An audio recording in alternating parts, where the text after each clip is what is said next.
Great job. So back to you, AJP, or Alderman John Powers. How did the process work to get to be alderman? Because we had 1,400 new families move into town, and some of them think that the caucus is the newcomers club. Can you clue in everybody what the process is to become an alderman?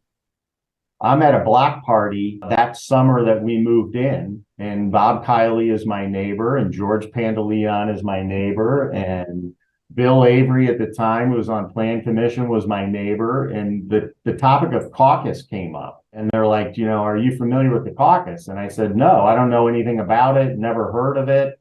And they kind of walked me through. It's a group of community volunteers that are trying to seek out other volunteers to serve on board and commission. The block party was on a Sunday, and Monday morning my phone rang with the president of the caucus to explore my interest in getting involved, which I did.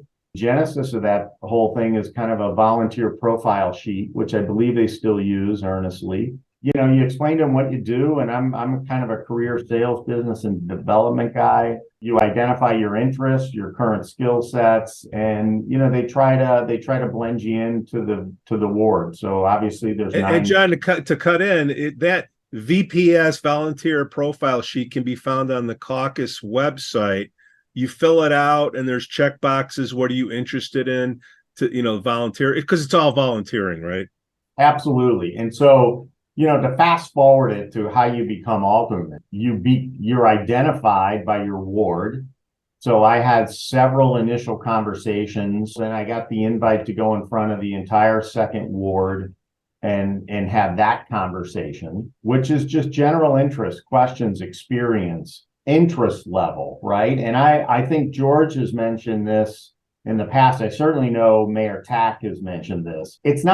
Honestly, it wasn't a position I sought after, but Lake Forest is a town I love, and I'm a huge believer in stewardship, which is giving your time, your talent, and your treasure to your community. And so when I received the phone call, I received a phone call a couple of years ago, and it wasn't the right time. My travel schedule was crazy. My wife at the time was still working. We were both traveling.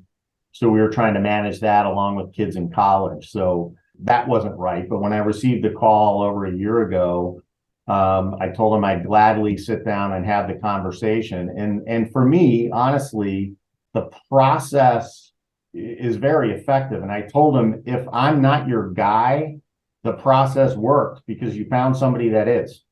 Man or woman, doesn't matter. And so I was happy to go through the process and see how it worked out. And I, was fortunate enough to go through. When you say the process, John, hold on. I mean, you had somebody from the ward chairman, and the group talk to you, or how did that? Because you have to do a couple interviews, right? Before you. Yeah, several. So I went through probably 3 different ward interviews. The third being the full second ward. So everybody that's the member, all my neighbors, were able to ask questions, figure out what your interests are, or most importantly, whether or not you have an agenda, right? And my agenda is to try to leave Lake Forest in a better place than when my wife and I had a chance to move here in 1995. And so I've served on the caucus. I've done numerous different volunteer positions at St. Mary's, both school and parish. I went through the caucus process and served as the District 115 member Board of Education. So, you got exposed to multiple aspects of the community, and was thrilled to have the opportunity to give back in that regard.